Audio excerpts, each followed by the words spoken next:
Deputy commissioner Nowshera हमारे साथ मौजूद हैं, मीर रजा औसगन। अस्सलाम वालेकुम भाईजान, कैसे हैं आप? ठीक ठाक हैं। आपका डिस्ट्रिक्ट हम थोड़ा सा घूम के आए। सबसे पहले तो ये बताएं कि आपको इस डिस्ट्रिक्ट के लिए रिलीफ के लिए बजट कितना मिला? जब ये सैलाब आया उस वक्त हमारे पास अकाउंट में ऑलरेडी 20 मिलियन पड़ा हुआ था, 2 करोड़। जी ठीक है। और जैसे ही क्राइसिस हिट हुआ तो हमने ऑलरेडी डिमांड पुट अप कर दी थी। ठीक है। तो उसके फ़ौरन बाद हमें पैसे आने शुरू हो गए थे। अभी तक हम तकरीबन 7 करोड़ रुपये लगा चुके हैं और 7 करोड़ रुपए की लाइबिलिटी है जो भी गवर्नमेंट ने क्लियर करनी है, जो उम्मीद है मंडे तक मुझे पेमेंट। यानी कि 14 करोड़ रुपया टोटल है लगा चुके हैं। 14 करोड़ रुपया कहाँ लगाया आपने, मुझे वो बता सकते हैं? जैसे ही फ्लड हिट किया तो कुछ मेजर एक्सपेंसेस है जो फ़ौरन करने वाले थे, जिस तरह फ्रेश खाना था। 25,000 लोगों को हमने 3 वक्त खाना खिलाना। जी ठीक है। तो पहले एक हफ्ता तो सिर्फ इस चीज़ में मेजर एक्सपेंस था। फिर हमें जो रिलीफ आइटम हमारे पास स्टोर में पड़े थे वो कम थे। उसमें गालबन कुछ 100 मैट्रेस थे, हमने 5,000 मैट्रेस ख़रीदा, तड़पाले ली, चरपाइयाँ ली। फ्रेश पानी नहीं था अवेलेबल, फ्रेश पानी पे ख़र्चा हुआ। सिमिलरली हमें फॉडर लेना था जानवरों के लिए, हमें दवाइयाँ लेनी थी। तो ये सब डिफरेंट हेड्स में तकसीम हुआ। बिल्कुल। अच्छा, ये इसके लिए आपने कोई कैंप लगाया जहाँ पर आपने ये सारा कुछ किया, और कितने दिन तक वो कैंप चला? बेसिकली जब हमने जैसे रिलीफ का ये काम शुरू हुआ तो हमारे पास प्रोविजन तो थी 100 कैंप्स की। जी ठीक है। लेकिन हमने 71 कैंप्स लगाए। ठीक है। 71 कैंप्स में डिफरेंट इलाकों में डिफरेंट लोग थे। ठीक है। जैसा हमने बताया कि टोटल लोग जो डिस्प्लेस थे, जो इन कैंप्स में रह रहे थे, वो 25,000। ठीक है। और मेजॉरिटी लोग जो थे वो अपने हुजरों में या लोगों के घरों में रह रहे थे, अपने रिश्तेदारों के। ठीक है। उनका भी अरेंजमेंट करना था। ठीक है। क्योंकि वो अपने घरों से तो निकल चुके थे। ठीक है। तो टोटल डिस्प्लेसमेंट तो 1.5 लाख बनने की थी। अच्छा। उसमें से 25,000 हमारे कैंप्स में थे। अच्छा, 1.5 लाख में से 25 यानी कि 1.25 लाख अभी भी बाहर थे, रिश्तेदारों के पास जाने वाले। बिल्कुल ठीक है। अच्छा मीर साहब, एक जो मैंने चीज़ जाके नोट की वो ये थी कि लोगों को खाने से ज़्यादा हेल्प की ज़रूरत थी, रिलीफ की ज़रूरत थी कि उनके घरों से, उनके घरों के सामान को रेस्क्यू किया जाए, उनको उनके घरों के अंदर जो दोबारा रिहेबिलिटेट किया जाए, उनको वहाँ दोबारा आबाद किया जाए, उनके घरों के अंदर जो गार मौजूद है, गलियों के अंदर अभी भी पानी खड़ा है, वो निकाला जाए। वो अब ये डिमांड कर रहे हैं, तो आप इसको पूरा करने में कामयाब हुए? बिल्कुल। इस तरह के जब हमने रिलीफ कैंप डिसाइड किया कि हफ्ते बाद हमने ग्रेजुअली उसको बंद करना है, क्योंकि हमने ये भी देखना था कि बच्चे सेफ़ हैं, ख़वातीन सेफ़ हैं, कोई सिक्योरिटी, कोई चोरी, कोई क्राइम का तो डर नहीं है। हमारा ये ऑब्जेक्टिव था कि सेफ्टी भी देखनी है। जिस तरह आपने बोला कि अखराजात किधर हुए, तो 30 लाख रुपए हमने TMA नौशहरा के हवाले किए। अच्छा। ठीक है। उनने 1 करोड़ रुपए और की डिमांड की, जो मशीनरी हायर करनी थी, डी वाटरिंग पंप्स लेने थे, डेली वेजेस से बंदे हायर करने थे। तो 70 to 80% तो सफाइयाँ हमने फ़ौरन शुरू कर दी थी। कुछ जगहों पे एक्सेस का मसला था। साहब अभी हम इस बात को भी किस दिन हो गए हैं सैलाब आए हुए, मैं आज के दिन की आपको बात बता रहा हूँ। जब मैं आपसे इंटरव्यू कर रहा हूँ, मैं शेराबाद के करीब पंप कुछ लगा देख के, एक पंप देख के आए, वो पंप ख़राब था और वो लोग खुद चला रहे थे। और उसको ये किसके हवाले किए थे आपने पंप के, वो उनको दे डी वाटरिंग पंप किसको दिए थे? काम जिस तरह डिवाइड हुआ था, डी वाटरिंग का बेसिक काम जो था वो 1122 के पास। अच्छा, 1122 वहाँ पर मशीन खड़ी करके जा चुकी हुई है और वो लोग कभी मशीन खोल रहे हैं, कभी ठीक कर रहे हैं, वो अपनी मदद आपके तहत उससे पानी निकाल। मुझे लेटेस्ट जो अभी आप बता रहे हैं इसको तो मुझे खुद चेक करना होगा कि जहाँ शेराबाद। जी, मैं वो रिकॉर्ड करके आया, इसलिए मैं आपसे सवाल पूछ। 12 डी वाटरिंग पंप्स पहले अवेलेबल थे, 15 हमें NDMA ने बोला कि हम अवेलेबल करते हैं। और ये आपके हैं, यानी कि सिटी डिस्ट्रिक्ट गवर्नमेंट के हैं? डिस्ट्रिक्ट गवर्नमेंट के जी। जो हमने उसमें से PDMA ने हमें भिजवाए हैं और कुछ हमारे पास पहले से मौजूद थे। हमारे पास जो मौजूद थे उसमें से 3 TMA पब्बी के पास मौजूद था और 2 जो थे नौशहरा के पास मौजूद थे। अब वो 12 जो हैं वो टोटल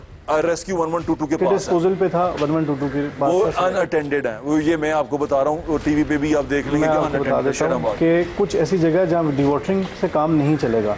ऑलरेडी इरिगेशन की टीमों ने और CNW ने डिसाइड करना है कि जहाँ पे इन लोगों ने बंद में ब्रीच करना है, क्योंकि बंद का ब्रीच 1122 तो मैं वो तो बड़ी बात बता रहे हैं। मैं सिर्फ छोटा सा एक माइक्रो लेवल का बता रहा हूँ कि एक गली, एक मोहल्ले के अंदर वो पंप पड़ा है, पंप खराब है, जो इलाका मकीन है वो खोल रहे हैं, उसको ठीक करने की कोशिश कर रहे हैं, उनसे ठीक भी नहीं हो रहा और चल भी नहीं रहा। ठीक है। और पंप वहाँ मौजूद है। बिल्कुल, इसको चेक करवा भी लेता हूँ कि कौन सा पंप है जो ख़राब है। लेकिन हमारे 12 फंक्शनिंग पंप्स हैं। अगर इस्तेमाल जो होते रहे एक ही दिन, लाजमी बात है मशीनें खराब हो सकती हैं। पानी खड़ा हुआ लोगों का। अच्छा, पानी क्यों नहीं निकाल पाए अभी तक हम? मेनली जो देखें, जिस तरह पानी निकला हमारा जहाँ ब्रीच हुआ वहाँ पे पानी का ज़्यादा मसला आया।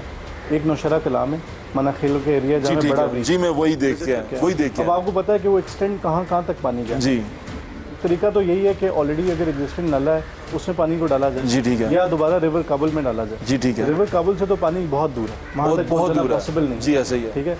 अब करीबी जो नाला है वहाँ तक उसका एक्सेस बनाना होगा, जिसके लिए CNW और इरिगेशन डिपार्टमेंट काम कर रहा है।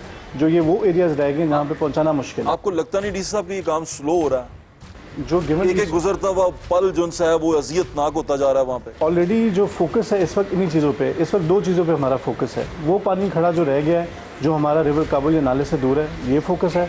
और मेनली हमारा जो सर्वे का काम शुरू हुआ है उस पर फोकस है। मैं जब होके आया हूँ, मुख्तलिफ इलाकों में फिर के आया हूँ नौशहरा के, तो मुझे सरकारी मशीनरी, सरकारी लोग नज़र नहीं आए। एक दो दाना के कम नज़र आए, एक नज़र ही नहीं आए। क्या वजह है इसकी? आप कौन से पर्टिकुलर एरिया? मैं ये माना खेल से आगे शेराबाद जो शहीदाबाद है उसके इलाके आगे तक, वहाँ उस पूरी पट्टी पे जिसके दोनों तरफ पानी आप खड़ा। क्या कह सकते हैं, यहाँ कोई काम नहीं हुआ? नहीं, काम तो हुआ होगा, लेकिन अभी मशीनरी काम जहाँ लोग खुद लगे हुए है कि ये सब खुद लगे हुए हैं लोग। मैं आपको बता देता हूँ, मेरे पास टोटल TMA का स्टाफ कितना है? कितना है? 300।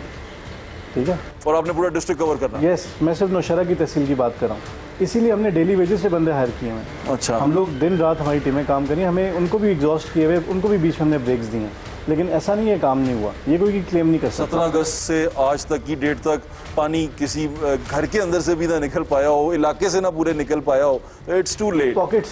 पॉकेट चलें, ठीक है। आप कह दें कि 90% क्लियर है? ठीक है, नहीं 90% तो नहीं मैं क्लियर कहूँगा, जो मैं देख के आया हूँ मैं उसकी बात कर रहा हूँ मीर साहब, वहाँ उस जगह उस इलाके की बात कर रहा हूँ। इसकी डेली रिपोर्ट तो मुझे मिलती है। बिल्कुल ठीक है, आपको मिलती होगी। अच्छा, एक और चीज़ बताएं, यहाँ पर जिन लोगों के घर गिरे हैं, हम सुन रहे हैं कि PDMA उनको पैसे देगा। बिल्कुल। वो कितने पैसे हैं?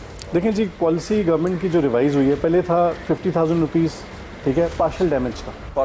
पार्शल डैमेज यानी कि आधा गिरा हुआ हो, कुछ गिरा हुआ ऐसा डैमेज हो, 50,000 दीवार या छत, ठीक है, 50,000 उसको गवर्नमेंट ने रिवाइज करके 1 लाख कर दी। ठीक है, ज्यादा हो गया। अगर कंप्लीट डैमेज है तो ऑब्वियसली पहले वो ₹1,00,000 था, उसको 2 लाख कर दिया। जी ठीक है, ठीक है। ये मेजर 2 कैटेगरीज हैं जिसमें पेमेंट हो रही है घरों की। 5 लाख का सुना था मैंने, वो कौन सा? डेथ केसेस का, खुदा ना खास्ता कहीं डेथ हुई है तो उसके केस में 5 लाख रुपये। 5 लाख और घर गिरा हुआ? बिल्कुल। फेडरल गवर्नमेंट नहीं, घर की पेमेंट अलग है, डेथ की पेमेंट अलग है। फेडरल गवर्नमेंट इसके अलावा पेमेंट कर रही है, 25,000 हाउस होल्ड का कर रही है और 10 लाख रुपए कर रही है खुदा न खास्ता अगर कैजुअलिटी हुई है। अच्छा, फेडरल गवर्नमेंट इसके अलावा कर रही है, वो मिल के फिर 15 लाख के करीब रकम पहुंच जाएगी। ये लिस्टें, ये चीज़ें कौन तैयार कर रहा है? हम लोगों ने पहले जो सर्वे किया वो हमने अपने पटवारी और रेवेन्यू ऑफिशियल से किया। ठीक है, पहला सर्वे जी ठीक है। पहले सर्वे के बेसिस पे गवर्नमेंट ने अपनी प्लानिंग करनी थी कि हम क्वांटम देख लें कि कितना अखराजात हुए पूरे सूबे में। मैं प्रोविंशियल गवर्नमेंट की बात कर रहा हूँ, उसकी बेसिस पे उन्हें प्लानिंग करनी थी। अभी डोर टू डोर सर्वे 15 सितंबर को शुरू हुआ है। जी ठीक है। इसमें आर्मी के रिप्रेजेंटेटिव्स, हमारे AA। अच्छा, ये दोबारा से आ रहा है? यस, शुक्र है। और क्योंकि मुझे इसमें इतराज़ ये था कि लोग कहते हैं पटवारी, क्योंकि पटवारी पहले ही बदनाम है, तो पटवारी सियासी बुनियादों पर लोगों को ऑब्लाइज भी करने की कोशिश कर रहे हैं, उनको अलग से निकाल के पैसे दिलवाने की बिल्कुल हो सकता है। मैं नहीं कह रहा कि पॉसिबिलिटी है। देखें, अगर आप एक घर को विजिट करते हैं और आपको लगता है कि इसमें क्रैक्स है, ठीक है, और टेक्निकल बंदा नहीं है, वो इंजीनियर नहीं है पटवारी, उसने देख लिया कि हाँ दीवार में दरारें आई हुई हैं या नुकसान ऐसा हुआ है, लेकिन सियासी असर रसूख यूज हो रहा? मेरे सामने नहीं हुआ। पटवारियों पे मुझे कंप्लेंट आई थी। ओ अच्छा, आई भी थी? बिल्कुल कंप्लेंट आई थी, उसको हमने राइट ऑफ कर दिया, उसको साइड पे कर दिया कि ये दोबारा चेक होगा। बिल्कुल ठीक है। जहाँ पे मैं कंप्लेंट, वो एप्लीकेशन हमने साइड पे कर दी कि ये विजिट दोबारा हमारे ऑफिसर जाके चेक करें।